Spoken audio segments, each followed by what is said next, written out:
because one of the things the college did, which is just beyond comprehension as far as I'm concerned, is pursue these complaints that were put forward by people distributed all over the world, who then claimed in writing falsely to be my clients, when in fact they were never my clients. And not only were they not my clients, they had nothing to do with anyone who was ever a client of mine. And so I figured at least the court would say, well, you know, of course you have the right to police professionals because you're a professional governing body, but they didn't even do that. They just basically said, well, of course you have the right to freedom of speech, except when it comes to, let's say, political opinions. So, you know, then what right do you have at all? And, you know, it's terrible, Michaela, because I know perfectly well from talking to many physicians in particular, but also lawyers and psychologists, that no one in Canada, arguably, and this is also extremely strange, it's surreal, there's no one in Canada except me that's actually in a position to fight this, because it's hyper expensive, and I don't know if my insurance will cover it. It's hyper expensive. It's stressful. It's complex. It's time consuming. It could involve the suspension of my license. And there's not really anything that can be done to me that's a threat. I'm not serving as a clinician. I don't have a practice anymore because that became impossible, even though I love doing it. And I'm also not very happy about that. So I'm like the person who can do this. And Canadians have no idea to what degree professionals in Canada are now required not to say what they think or to lie outright. So, for example, therapists are required by law to lie about, let's say, the gender identity of minors. And so for me, especially on the therapy side, if you're required by law and by your professional organization to lie cowardly, you're done as a therapist, because the only thing you've got as a therapist is honesty. That's it. Honesty is what's curative. So, you know, it's just part of how surreal the world is, and particularly how surreal Canada is. It's hard to fathom. It is hard to fathom. Can I read just a couple of sentences from the decision so people have an idea of what's in here? It's linked below. People can read the entire thing. But there's parts, like this is how it begins. When individuals join a regulated profession, they do not lose their charter right to freedom of expression. At the same time, however, they take on obligations and must abide by the rules of their regulatory body that may limit their freedom of expression.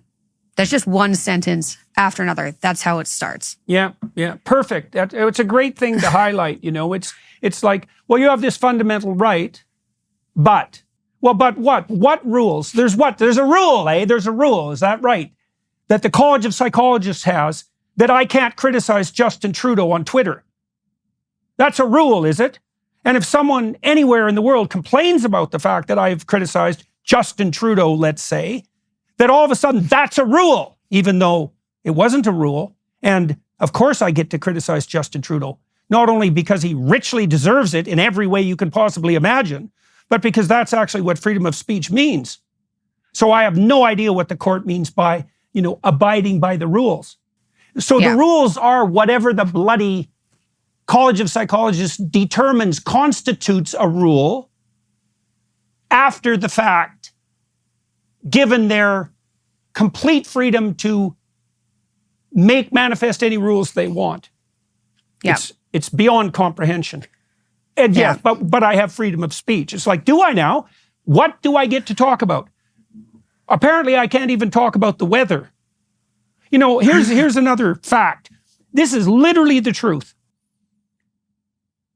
People can submit a complaint to the College of Psychologists from anywhere in the world. And so someone in the States submitted a complaint about the last conversation I had with Joe Rogan, where I expressed my doubts about the validity of economic predictions based on climate science. The complainant submitted the entire transcript, right? A 3-hour conversation as evidence of my unprofessional behavior. And the college, which did not have to pursue that complaint, went forward with it. So like, okay, I talked to Joe for 3 hours. Apparently, everything I said in that 3 hours was unprofessional and a disgrace to the profession. So like, well, what am I supposed to do about that? The answer is, well, we're going to appeal the decision. I will take this to the Supreme Court.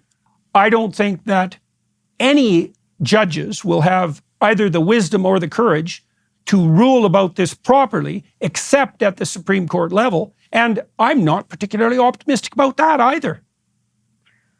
I'm not optimistic about that either. I don't see how you can win this without overturning colleges in general. And I don't, like, that's not a good look for the colleges to lose this. So won't the Supreme Court, I know they're not supposed to be pressured, but won't they, what's the benefit for them for ruling in your favor? Other than withholding freedom of speech? Well, the benefit would be that they support, well, they would support the most fundamental principle of a free society, right? It's like, why do you have the right to freedom of speech? Well, the answer is because there's no difference between free speech and thinking, no difference between free speech and dialogue, and no difference between free speech and problem solving and negotiation. And so, and therefore peace. If you eliminate that, people can no longer think, they can no longer adapt, they can no longer negotiate, they no longer even know how to orient themselves in the world. And so, in principle, the advantage for the Supreme Court is that they rule in favor of the most fundamental principle upon which civil democracy itself is predicated. Now, I don't think we have the right to free speech in Canada. I think this decision today demonstrates that obviously. I saw the same thing with the Law Society in Canada. Partly was why I'm not surprised at this ruling. I've been through this before, and I see that Canada's walked down that idiot path for at least 30 years. So our country is in, well, this is where I start to get doubtful. It's like either I'm wrong or the country is in trouble. Now, to tell you the truth, I would rather be wrong.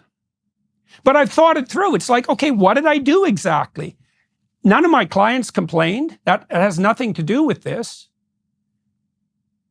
And I expressed my political opinions, which I have a right to do, which I believe were correct. I think that, and Canadians agree with this now. The last poll indicated that Canadians believe that Justin Trudeau is the worst prime minister we've ever had. Well, that was sort of my point a year ago, you know? And so if I can't say that, and yet a majority of Canadians believe it to be true, and believe me, a lot more of them are going to believe that. A lot more are going to believe that in the relatively near future. In what sense do I have anything even approximating freedom of speech? And if I can't have that opinion, and therefore, in principle, no one can, then what do we do when we're stuck with a prime minister, let's say, who everyone has decided is the worst prime minister the country's ever had?